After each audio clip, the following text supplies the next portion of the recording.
last 35 years, on Sundays and bank holidays, thousands have descended upon the site of an old cement works in Essex to share their passion for crashing.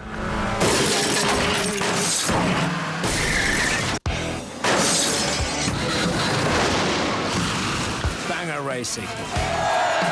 The rules are simple. Be the first to get round the track 15 times. No hits allowed to the driver's door. But other than that, anything goes. Oh, no! Competing comes at a price. I've basically broken every bone in my body apart from my spine and my pelvis. I've broken all my legs, top and bottom, collarbone, jaw, skull. So, yeah, the list goes on. Drivers not only race, but build their own cars. Where's Phil? I don't know how he's wired the car, I didn't wire it up. They can cut in like that. It's a family affair. It's definitely passed down. Everyone you know, either their dad's done it or their uncle's done it, or someone in their family has always done it. And the drivers often start young. How did it feel? It feels lovely. I'm inspired by Nigel Mansell, Formula 1 driver. He says there's no friends on the track. Go on, Alf. Put your finger out, son. Go on. The driver is unbelievable, the hatred. Once we're out there, it's time to go into battle.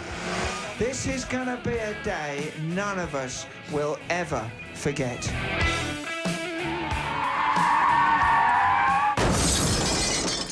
Golf's boring, fishing's boring. But then some people who do fishing or do golf might think banger racing is pointless. But I can see it from their point of view. Banger racing, you're spending 2-3 weeks building a car to smash it up, and it might last 10 minutes. But you're getting enjoyment out of it. You might, if you're a fisherman, you might stand with your waders in the water for 2 hours waiting for a fish what's never, ever going to come. But that's what they enjoy doing.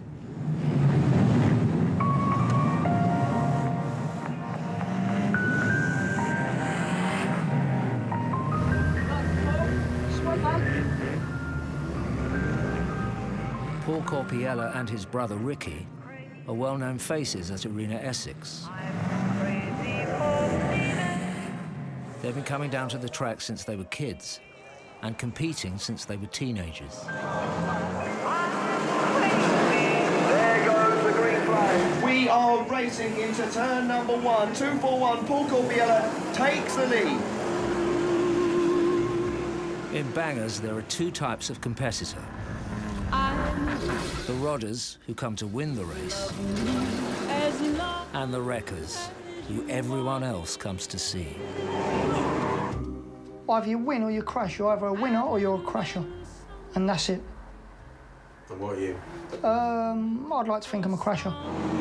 Here comes Paul Corpiella. He's out there with his brother as well, but in comes 382 Jack Foster Jr. and he's spun out Paul Corpiella into the wall. For a wrecker, the crash is everything. They build their cars strong and drive with just one thing in mind. Oh my God! The biggest, most spectacular crash.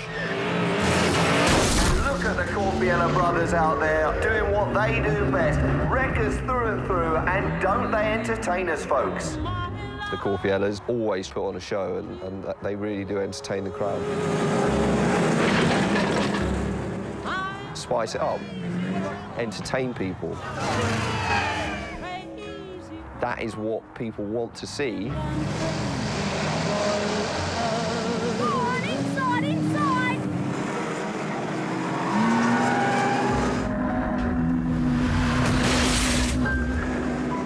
Just a few laps into the race, Paul Corpiella's car is smashed out of the running. But wreckers like Paul don't come along to make it to the finish line.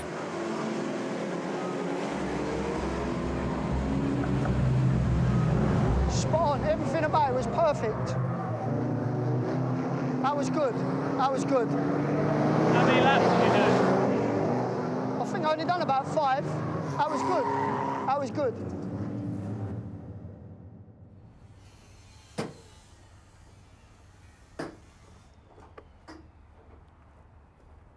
10 miles from Arena Essex lives two-time world banger champion, Bill King. Film me with it. Why not? I'll put it on the back of the truck and you can What's film. wrong with that? Oh, don't be silly. Nothing's wrong with it. I look like I'm showing off. Oh, don't be silly. His headquarters is a yard where he and other drivers convert unwanted cars into race-ready bangers. Come and show me your car, Bill. Show, how do you set a car up for a banger race? You should strip everything out, all the interior, just so you're down to a driver's seat. Put your roll cage, your H-frame in, and bolt all the doors, secure all the doors, bolt them all up, weld them all so that they're safe, and you're ready to go. Not really a lot else to it. Some of the drivers here are rodders, like Bill, making their bangers lighter, faster, and more responsive. The wreckers are after a heavier, stronger, and more durable car. Call me him cheating. What's he doing? He's cheating. I ain't cheating. He's hiding things. Look where he slid up. He slid something up there. Now he's welding it all up so you can't see it. I don't understand. Why is it cheating? He's armouring. He's armouring the car. And what? So it doesn't. So it don't bend as bad. Really? When he gets it, yeah. You look a bit hands-off, I have to say. I'm waiting for the engine. Rat picked one up from Bugs this morning. Who's Rat? My mechanic, Ratty Matt. It's a bit like Formula One. You've got a team. Yeah, without the money. Rat can't come down here too early because the gypsies next door want to kill him. That's why he has to wait till they all go home. Genuinely? Yeah. If I didn't do this, what else would I do? I'd be in the pub, sitting in the pub all day. Look at him, he's already got an alcoholic's face. Yeah, I like to drink, nothing wrong with that. He keeps the kids off the street. Really? The Namps, Ricky Corbiella and Paul Corbiella, they was naughty boys, they was bad boys. Yeah. Were they? Yeah. He took them off the street. Give them something to do. Yeah, give them something to do, show them around cars and learn them about cars, taught them about cars. Talking about Nick, better cars. Yeah. And it's kept them on the straight and narrow, sort of.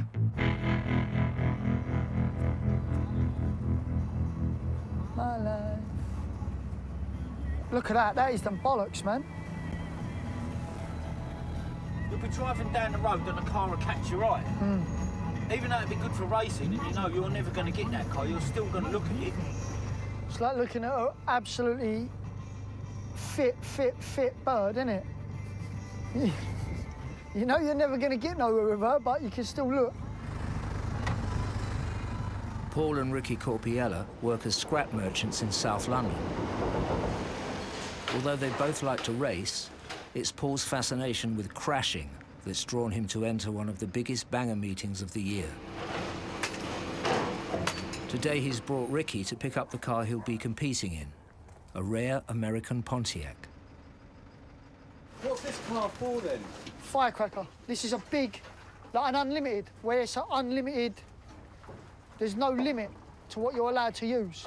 So obviously you want the biggest car or the best car. Like, these are all right for crashing, these cars are.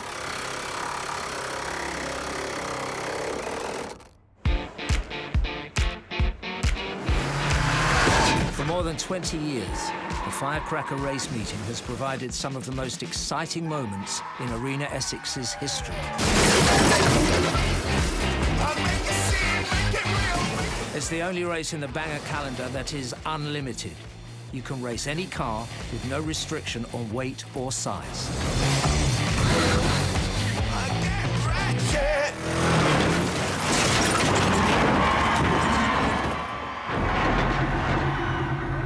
Well, that one needs holding with mole grips, Rick. I mean, that car there is worth nothing. It's only worth something to me, because I do the racing. But apart from that, the car's worth nothing. That Yank's worth nothing. But if you can take it out in its last blaze of glory, paint it up, make it look nice, do a few good crashes and things like that in it, and it's still going to end up in the scrapyard anyway. But someone's got something out of it rather than just taking it to be squashed. I love it. Do you love it? Yeah, racing's good. I love it.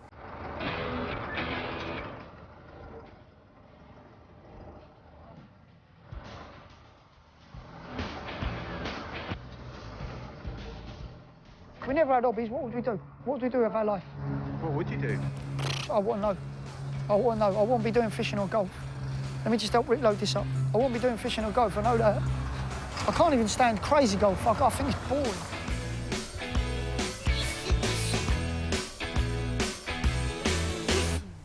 Come on. Come on in. Who's this? This is Pepper. This is my daughter's pig. That's a full-grown micro pig, that. Something what every little girl wants, isn't it? Like a little tiny little pig.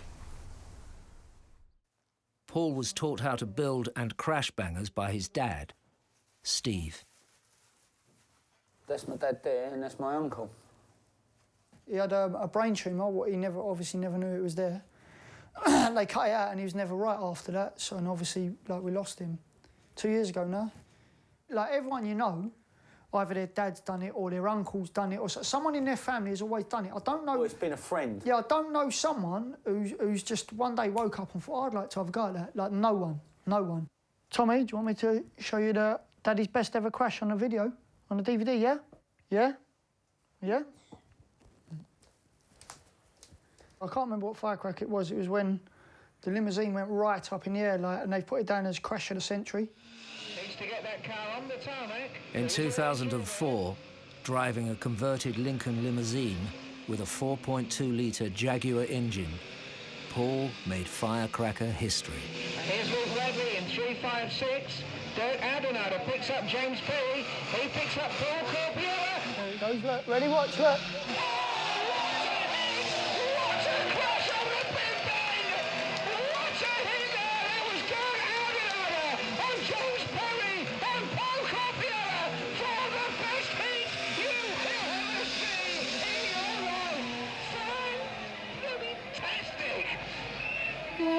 Over the fence. Over the fence. My God! They're wetting themselves here. They're jumping up and down. They're starting to take their clothes off. What do you think of that? It happened so quick, but it was all in slow motion. It was like, it felt like it was in the air for 2-3 minutes. Obviously, it was like about 2 or 3 seconds, and then it's just stood up, and then it fell over to one side. But, like, I was buzzing that day. I really was buzzing. There it goes, look. You'll only ever get one shot off it like that. I don't think anyone would get a limo that high. Like, they sell, obviously, photos, and Tommy's got a lunchbox with it on, tea coasters, like mouse mats. They put it on whatever you want, like jigsaw puzzles. Paul Corpiola, special award winner. How you doing? You all right? Not bad. It's like the FA Cup winning the final score, like the final goal. You've made it happen. I like that. That was good. That was good, that. Good stuff. Well done, mate. We'll see you in Friday. Thanks, no problems. Thanks a lot.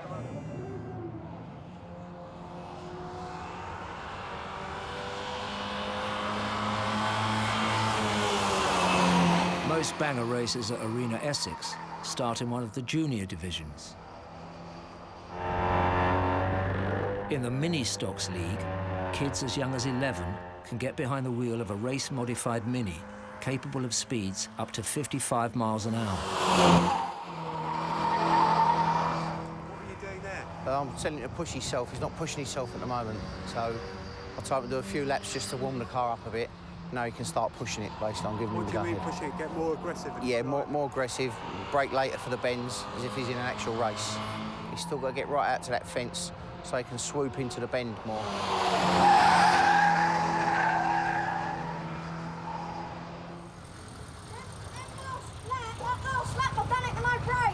Yeah, all right, come off slightly and go back on. How did it feel? It feels lovely. It's all right. not slipping, pushing on the line. No, but what I'm going to do now, I'm going to try and alter your tyre pressure and see if we can improve it, all right? Katie, come here a minute. Need to help me push. 13-year-old Alfie Jones currently stands fourth in the championship table. Like that, I know. His dad has recently bought him a title-winning car in a bid for victory. Shake it side to side. It's flying there. And I've set it up for me, just right for me.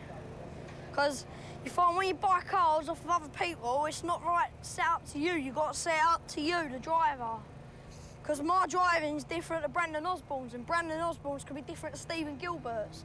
Stephen Gilbert's could be different to anyone's, you know what I mean? You have to set it up to yourself.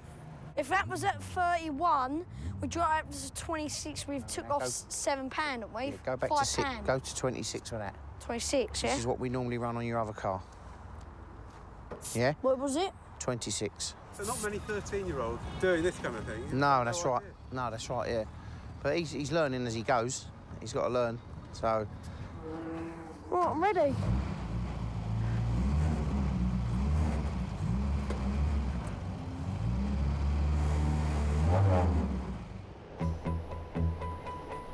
Want it about 4 foot out forward, yeah? Just tell me when to stop. Alfie's racing career is entirely sponsored by his dad's drainage business. A former wrecker himself, Darren knows all about the commitment required to make it in the sport. What would you like to see him achieve? Maybe a Formula One world champion, or at least be up there with the big boys, like up with the top drivers.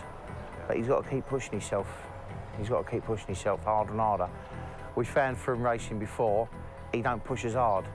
So now I was pushing all the hard, putting all the hard work in, and he's not pushing himself. So now I'll push as hard as he will. So if he eases off, I ease off. But you'd love to see him in the Formula. Oh yeah, definitely, yeah. You got it? Yep. Holding on to it? Yep. Let it slowly, twist it, slowly. Keep going, pull back, slowly as you go. What would you like to do when you're older? Formula One. And if that doesn't work out? Drainage. I've always said that to him. If you don't like the racing, then, you know, just park the car up, say it's not for me, and walk away from it.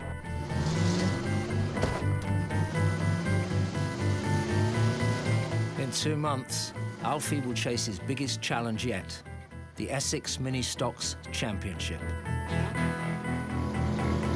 Although not as dangerous as bangers, Mini Stocks is a contact sport. Spins and rear nudges are allowed.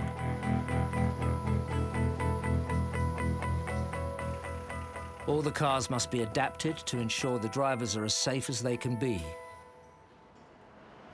How is this Mini modified from a road Mini in order to race? Well, obviously, you've got all the... anything that can burn is taken out of it. No glass, anything that can harm the driver or that's dangerous is taken out. There's one seat left in it. There's the bare minimum wiring, just enough to start the engine. That's it, you're in line now, go on. You're not dead straight, lift it upwards, the back of it up. It's good you're doing this. Why? Because you'll soon know you like mechanics. I need to take my hoodie off because there's a load of grease here, but I don't want to get my hoodie in the grease. All right. Now you know why I did plumbing. He's got a 4 or 5 point harness in there that straps him in nice and tight. You've got all the metal bars around the car for protection, and obviously if they have an accident or they use them to nudge each other out of the way. They take up a hell of a lot of time because you see, if you're judging a race on 100%, then 10% of the car is what you see on the track. The rest of the time is in the workshop with it, really, making sure it's performing when it gets out there. All Mini Stocks cars must run on the same 1-litre engine. Apart from a few minor tweaks that the Joneses can make to improve the engine's performance, it's down to Alfie. Right, yeah, the one's in. Are you in with a chance, you think? Yeah, I think so. Well, if how my driving style is and the car's running right now, and I don't panic, I should have a good chance. Why do you sometimes panic? Yeah, I sometimes get a bit nervous, and that's when I start to muck it up, but I just got to learn to keep calm.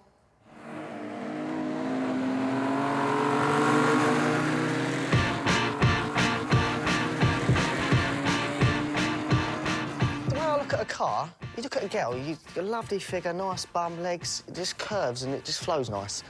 That, it's just a lovely looking motor. I love the look of them. Yeah, like I said, you are really fit, but my gosh, don't you just know it? I'm not trying. 210, Tommy Parker is your new race leader. I could get in any motor, and believe me, I could take it on the track and I'll be quick straight away. Just flat to floor and just give it shit.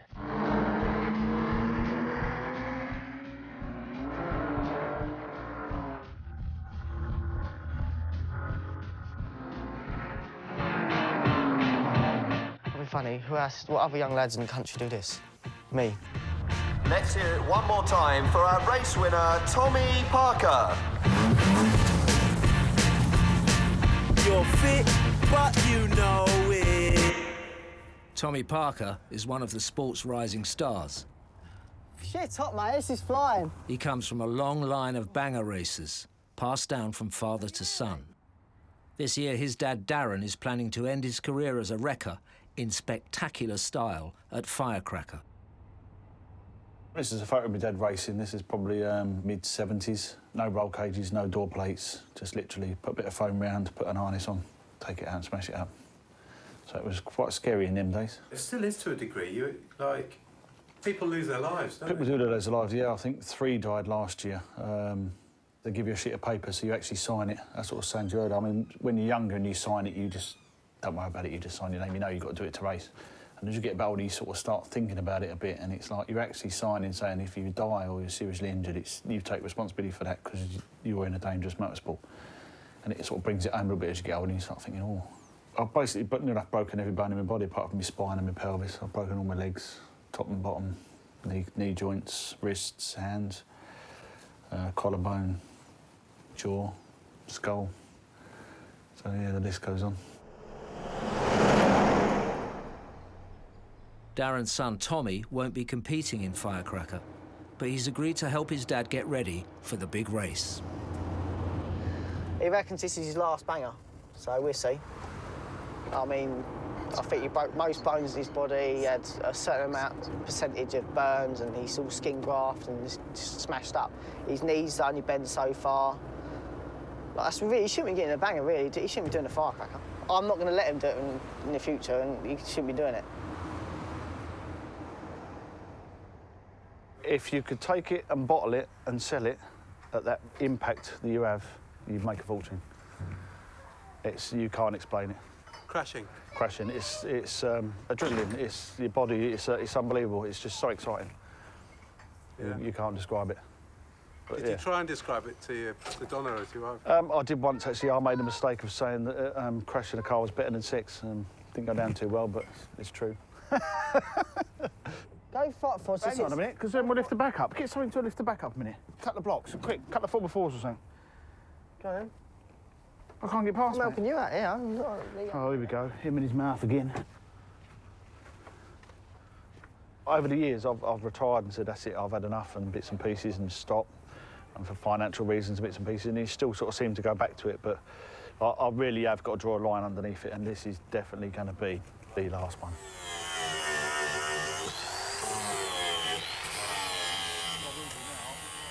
Why is he so keen to do it, do you think? I think because all his mates are. He wants to go out in it. And he's bought it now, so he's... Wants to be one of the boys. Yeah. But he's one of the older boys now. He hates limbo anymore. He's got arthritis in his knee. You can just tap him in the knee, and his knees are no good. If he turns funny, his knee will pop out. He'll be on the floor. It's just a nightmare. Worries you. If he goes to climb out and the car comes tied in and he goes flying, his legs get caught up on the bulkhead or something and he goes flying, it's going to pull his knee. Oh, it's going to be a nightmare. I'll tell you what, as soon as he's out on the track, I won't be watching the race. I'll literally be watching this car, just staring at it and watching him. And if he gets stuck in something, I'll be staring. I'll quickly run around and make sure he's OK. If I have to, I'll go straight on the track and drag him out myself. Oh, I reckon that's about right. Get comfy, eh? No, trust me, this is going to be solid. I'm confident. I don't think it's going to be massively fast, but I'm going to have a go with it. I've never done a Firecracker yet. It's one of the biggest meetings you could ever do. And if you're going to go out, go out on a good one. Bought from a breaker's yard, Darren will be racing a 1970 Daimler Vanden Plas limousine, a highly collectible car. £300 for this one. You buy a car for a purpose, whether you've bought it to do up because you love the car, whether you've bought it to smash it up because you enjoy smashing them up. It's what you do. This car is going to serve a purpose for what I want, which is to race it and smash it up. Some people can class it as a shame. I class it as a good thing because it's a nice, good, solid car and it's going to do me well, hopefully, in racing. So. It's a big day for the both of us. It's obviously the last day for me racing. It's the last day for the car, because once it's finished, it will go for scrap. So, yeah, as a car, it's going to end its life. And as me as a banger racer, that's the end of my career. He's promised you he's going to give up. Banger racing, yes. Definitely, he is. Sitting there smirking, but yeah, he is. Yeah, no, he is. You'll make sure of that? I will, definitely. Like you, Darren? Yes, babe. I sit there grinning. Dear. On your own, OK, I'll give you 1 minute. OK? Come on, we must have trivial things that we worry about, that we're not sure, OK? Tell me. The test next lesson. OK, in the scheme of things, is one little topic test for one subject really that important? But it can worry you. It's just a month until Alfie's big race at the Essex Championship. It comes at the end of a tough year for him, both on the track and at school. Oh, I was getting a bit picked on, calling me Ginger and all that, saying things about my mum and dad, how I'd always be a low life. But I get it, you just got to deal with it. I know I ain't much as low life as them. They ain't got the minis I have. They don't race. They don't get treated as much as I do. Yeah, I used to come home crying in tears, yeah. I used to sit here, pick the pieces up, give him a cuddle, tell me it'll all be all right. He used to beg me that he didn't want to go back to school. He used to always break my heart sending him out the door to go to school. He asked me my opinion. What would you have done? I said, well, I would have hit him. But I can't tell you what to do. You either stand up for yourself or you can't. That is the choice you're making in life. You have to choose your own path. From our sit down and chat, he still went on for another 3 months of bullying until he just cracked one day. I just lost it. I went up and I hit the boy. A fight broke out. All the school was there around him, around us and all that. And then I did get in trouble. Yeah, I did. I admitted it. I hit first. I shouldn't have hit him. Should have come to you because I didn't report it then. He shouldn't have hit him, but he just can't take being picked on no more. And it's ended. It's just really, really bad. So, yeah. Yeah, it's always someone wanting to be bigger than someone else. I didn't want to lose my temper, I just did. So, yeah.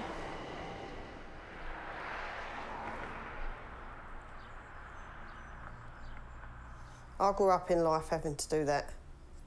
I stood up for myself every time. I still do. So what are you going to do about it? What do you feel like you should do? You know, we have these conversations, we have these chats with him. You know, the same thing as on the track.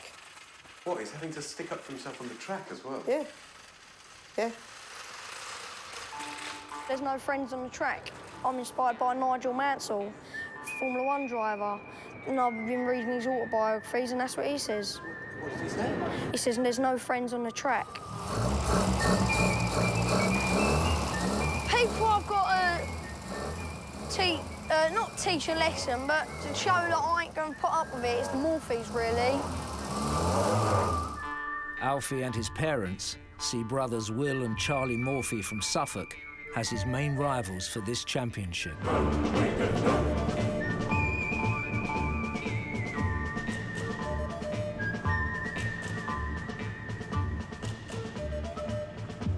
How serious are you about racing? Yeah, quite serious. That's what we spend most of the time doing. We ain't got no PlayStations or anything like everyone else. The contact always livens up a bit. You enjoy contact? Yeah, definitely. You're not afraid to make a few enemies out there? Nah. The Morphys have brought their cars to a track simulator called the Rolling Road to measure the performance of the engine at high speeds. We're here on the rolling road to get the most out of the engines because they're only 1 litre engines and you've got to squeeze the most out of them because they're all roughly the same on the track and every little horsepower counts. It's very competitive out there, yeah. Yeah, and you want to do well, do you? Well as I can, really. Out on the track, Alfie and the Morphees have collided several times this season. Take over. They took me out in Eastbourne Sussex Championship, and now they're starting to keep lunging at me and that, so I've just got to show my authority back. Don't push me about no more. I suppose it's a bit like school. If people are going to make contact with my son out there, I expect my son to make contact back. I ain't there to be picked on, pulled about everywhere. I'm there to win. I'll just do the same what they've done to me. I'll just take them out of the race completely. Bring it around. Straighten up, as you are.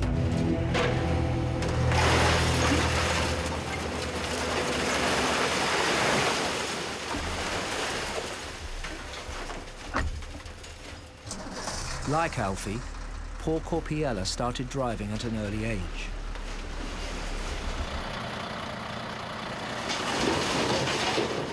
What were you like as a kid? I was a bastard. Definitely. Always mucking about. I got suspended from school, kicked out of one school, just mucking about. I never wanted to learn. Then I started joyriding.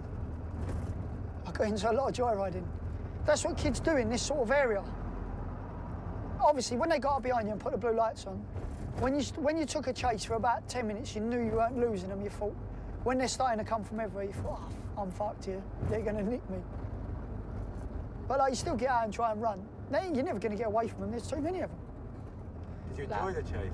I loved it. I was ramming police and everything. I think that's where the fascination come. Where I knew how to drive at a young age, I was out joyriding all the time. So did you get put away for any of this? Yeah, I've been away a few times. Oh, yeah? Yeah. When were you last in? 2.5 years ago. But that was for something else. That weren't to do with cars. What was that? Tried to nick some money off a cash machine, a cash delivery or something like that. So they tried doing me for armed robbery. Hang on. Not seeing me, so you can't. Hang on. Go on. I never want to go back to prison. Never want to go back to prison. If going to visit your dad in jail, in my eyes, it looks like a scumbag sort of thing. I don't want that for my kids. I want them to see me when they want. Since he's come out of prison, Paul takes his youngest, Tommy, to every race meeting. Obviously, he thinks it's brilliant, holding the trophy and the flag. He thinks it's blinding. You can see and he's happy. He's really happy, of what I've done, and it's good. That's better than winning a race, I think. I want him to look up to me, not think any different of me. And crashing's a way of doing that? The crashing is definitely a way of doing it. Paul has just a few weeks to prepare for Firecracker.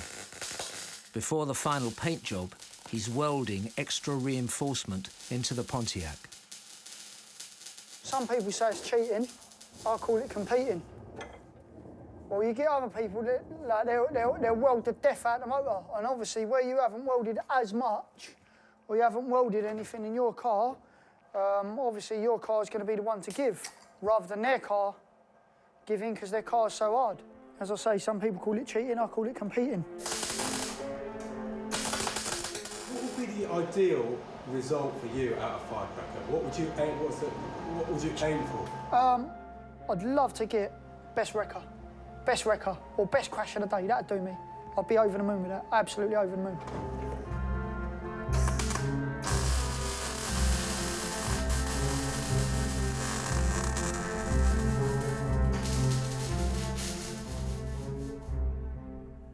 It's almost like you're not paying attention to the start of the race.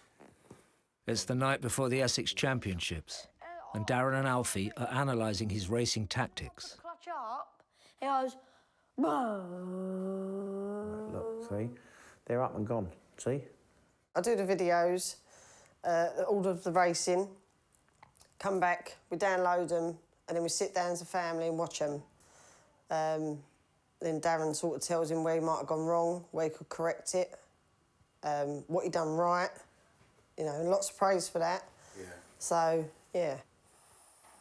When there's a car there and you go like that, you get past cones of bend, do you swoop out and then in?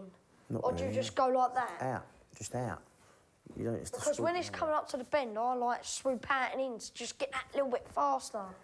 No. It sometimes seems to stay in the middle of the track where it needs to come out into the faster lane. That way the car doesn't turn so hard into the bends. Otherwise, you have to turn a lot sharper. So you take the track at its biggest width, come out to the fence, and you're not so sharp coming into the bend. It seems that when someone who's a bit tasty comes behind you, you seem to fall apart a bit. And then once they get past you, you pick up the pace and try and catch them. But by then it's too late. They've got the momentum and they're gone.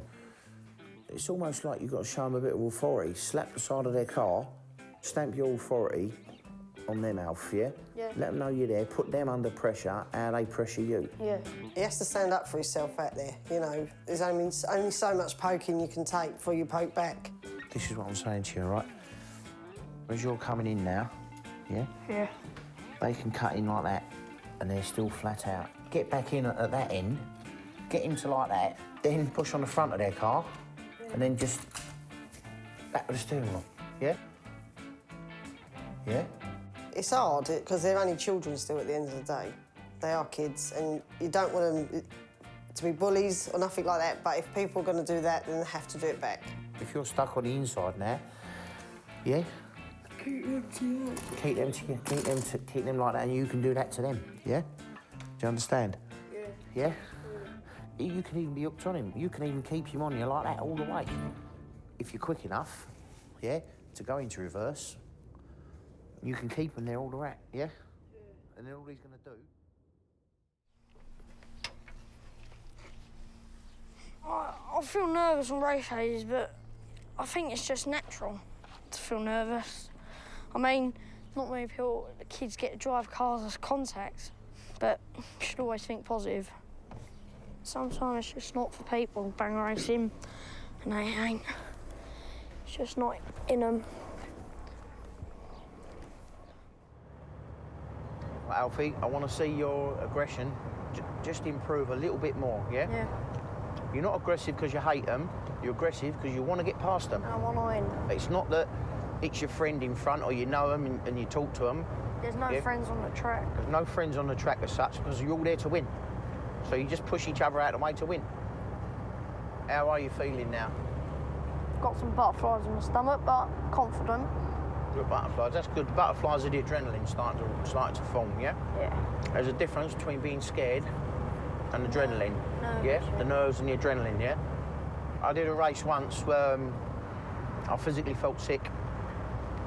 I was shaking. I couldn't think straight. It was just like you've been told you got half hour to live sort of thing, and you know, your life depended on what you was going to do out there, okay? Other than that, just enjoy yourself again. Okay? Yeah.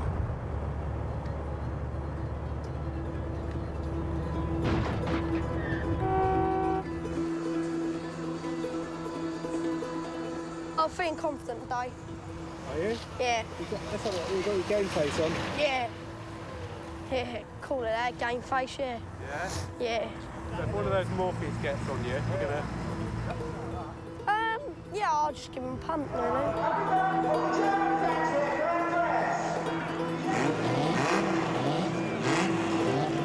The Essex Championships attracts competitors from all over the country, including Alfie's long-standing rivals, the Morphy brothers.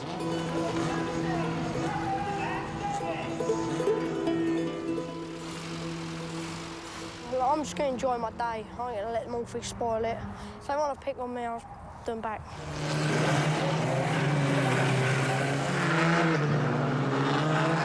The Morphy brothers have done a bit of punting on Alfie at the bend. They've tried to launch on him on the bend. They've actually spun him out as well. Not sure why. As far as I know, Alfie hasn't touched him, and I think Alfie got took out by him at another track as well. So, you know, what comes around goes around, I think. How's your visor? Dirty, clean? Dirty, probably. Well done. Right, leave it going. All right, be lucky, son. Enjoy yourself, yeah?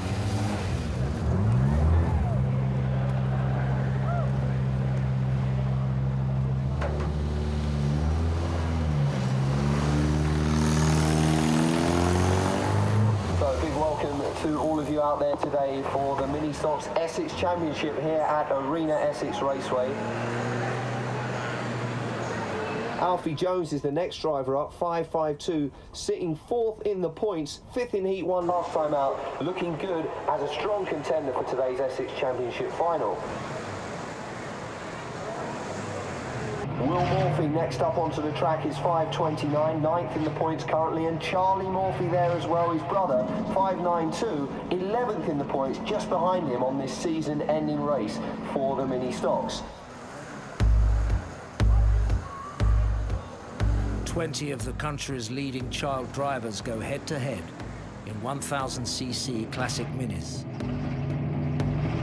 Championship standings are put to one side in this first-to-the-line, winner-take-all, 20-lap showdown.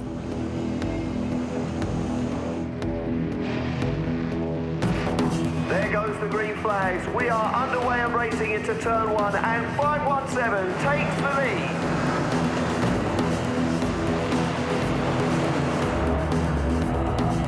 Alfie gets away to a good start.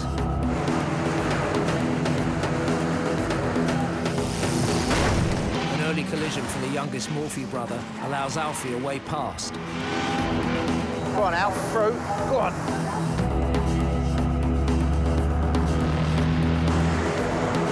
And it's a really good effort from 552 Alfie Jones, making his way up through the field.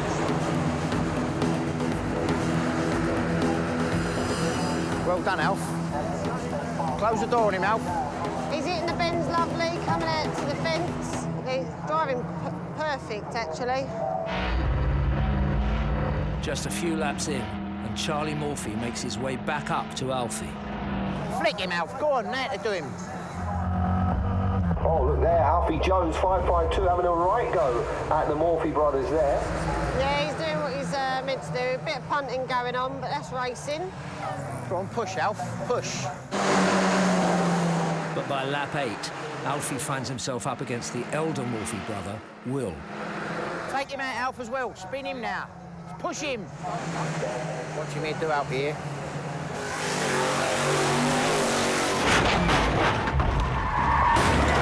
5.29, Will Morphy has a right go at Alfie Jones there, and he's passed him on the inside.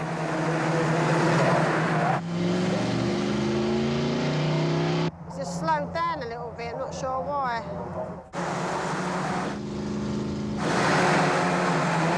It seems like he's slowing down and she's speeding up, like he's not pushing himself now. Come on, Al. Well, 517, Lauren Over is caught right up on 552 Alfie Jones here.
Runner-up 907 Cameron Lawrence, and race winner 986 Sophie Facey. The race deteriorated with him as he got on. And I feel like I'm always bollocking him. Alf, either something was going wrong with it, but once they got past you, they were fucking operating you, Alf. I don't know what it is. We've got to do something because you're going from worse to worse. Now, they've got the same engines as you, so we've either got to do something with the engine or something with your driving. I don't want to do it, so I'm putting you down every time.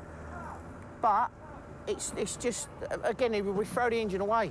We take it back when we're not happy with it. I don't know what to do or what to say, because if you was flat out, then this engine needs scrapping, because it's shit.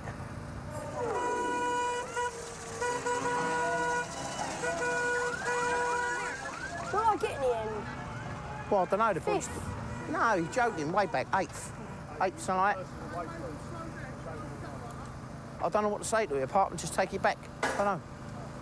But I can't, before I go and say there's something wrong with the engine, how do I know it ain't you? It can't be me on a straight, because if they're pulling on a straight, they must have a better engine, or this engine's breaking down. Because it's not the bends there. If it's the straight, foot no floor, and I'm in a straight line. But are you on that fucking throttle well? Yeah, flat out. Well, I don't know. I'll set light to it, I will. Fucking thing, get fucked up with it all. Right. He's a cautious driver and he makes the numbers up, but that ain't going to make a champion, ain't going to make a winner. It feels like I'm always telling him how bad he's doing rather than bumping him up. But if I don't tell him and lie to him, you know, what sort of person am I? If he's got to make it, he's going to need to be told it. Do you think it's the car or you or what? I think it's a bit of both, really. Yeah? Yeah. What is it? You just not pushing it hard enough, do you think? I don't know. Not sure.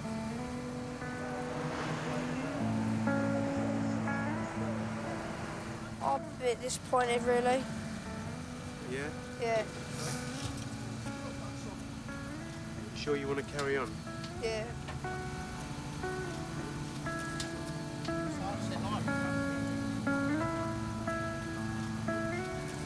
Don't know, really. You sleep on it now. Oh, Alf, you look really down, mate. Yeah.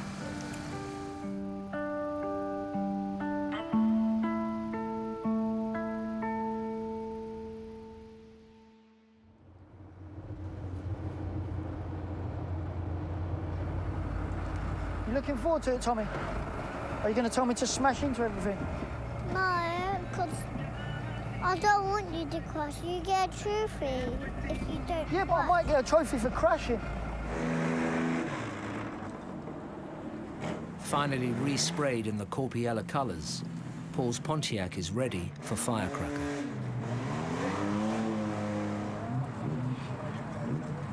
He'll be competing for Best Wrecker, but the competition is stiff.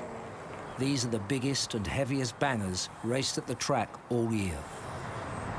Right, Tommy, wait here while we unload the cars, yeah? Good boy.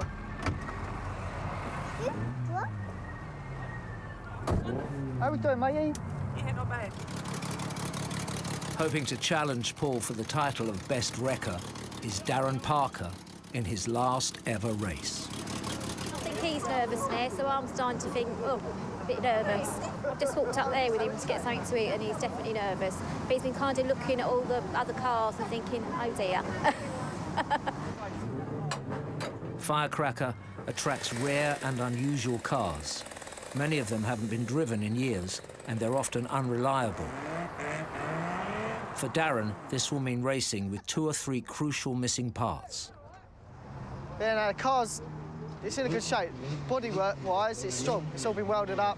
It's good, really, it's not rotten at all, it's a really good shell. But it's got no brakes. Yeah, when we originally picked it up, lifted it up, the back axle come off, so we've got no rear brakes on it at all. This side is not connected, so there's no brakes on this side either. All we've got literally is a front driver side brake, and that works a little bit. So that'll pull me in round the bends and just wait and see. Paul and Darren may not plan to finish all 20 laps, but they'll still need their cars in working order to give them the best chance of the winning crash. There's no brakes still, no brakes. Well, so it's not braking? At all. Not looking forward to that. Not looking forward to that. What, that you might not be able to stop the car? Oh, no, you can't stop the car. There ain't no brakes on it. It's Sunday, it's 10 to 1. This is Firecracker 22 at Arena Essex. It is a dangerous sport, but even though you might get hurt, like Tommy, he looks at me as a hero. Does it make you feel proud of yourself? Oh, yeah, definitely makes you feel proud. The more times you injure yourself on old injuries, it takes longer for you to heal up. But you get there, you have to get on, don't you? You have to move forward. And I've managed to get hold of a big car, so we'll go out and have a bit of fun.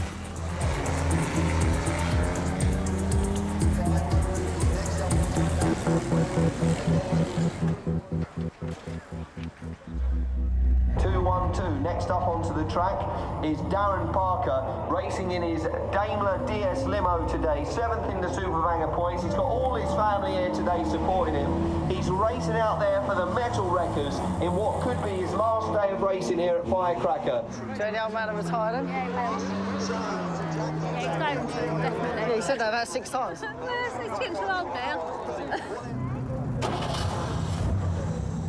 Paul, good luck out there. Good luck, mate.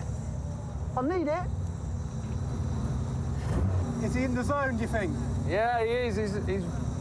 He's out there now, boy. He's got killer eyes. He's got killer eyes. I just got mud in it.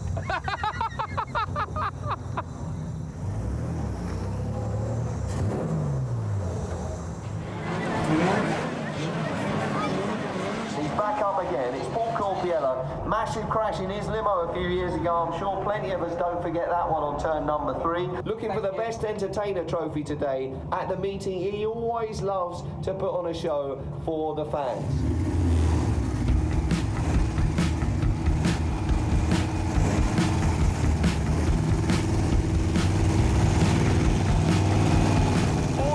Unlimited bangers on the track for Firecracker, and we're underway racing into turn number 1. And already some big hits going in on the pit bend.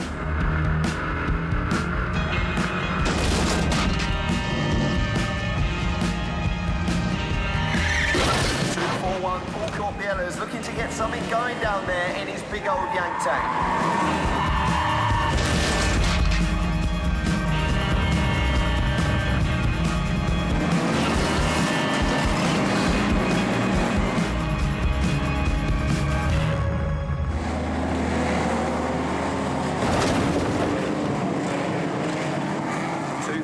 Still getting stuck in down on the tavern turn. He's backed away. He's revving up for another one. Oh, and he's jacked it right up. I'm looking for someone who I can crash into straight away. That's what everyone who comes to watch wants to see, is cars crashing into each other. I want to crash, crash, crash, crash, crash, all the time crash. Not race, just crash. Once you go on the track, you can forget about everything. You can be a hero.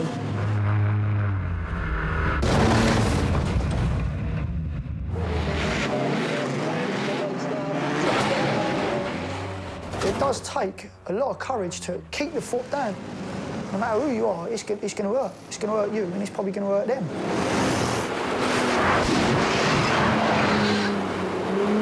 Look at the demolition down there on the tavern turn. 2-1-2's getting picked up. That's Darren Parker. Head on, head on, head on!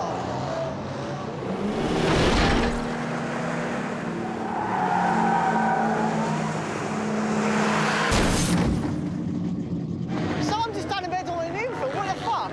What the fuck? 935 and 2-1-2 involved in a head-on on the centre. And 2-1-2 in his Daimler limo. Oh my goodness me!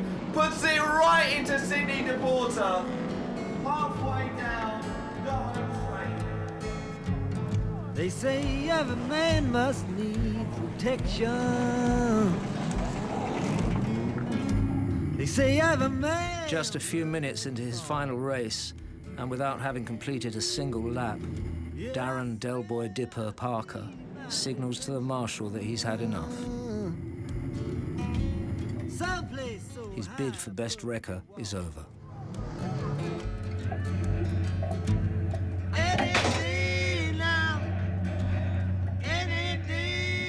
That's it now for the bangers. I've had a good life and everything, so whatever happens, happens. But yeah, I want to be there as long as I can and know that they can rely on me if they need me, so it's a good thing. He's definitely done something to one of his arms. He's holding one of his arms, yeah. I wouldn't change anything in my life, to be honest. It's been a hectic life, but it's been good.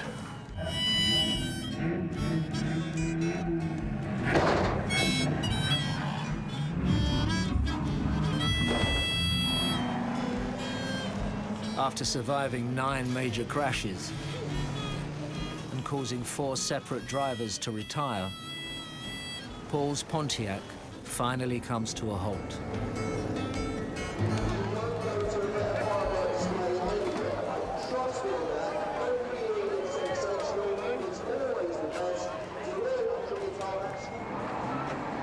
All right. All right. What'd I get?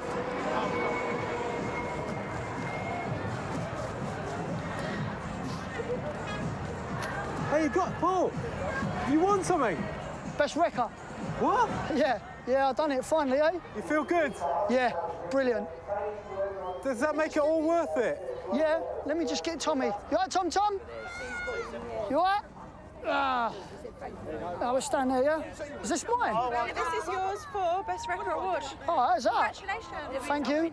Money for it. Watch the fireworks, Tommy, look. There, look.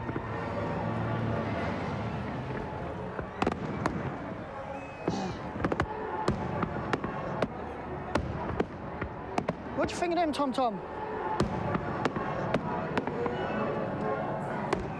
Winner! Winner, yeah? Oh, I'd rather win this than a race. Would you? Yeah, definitely. And where will you be in 10 years, do you think? God knows. God knows. God knows. As long as I'm not in prison, I don't care. Come on in.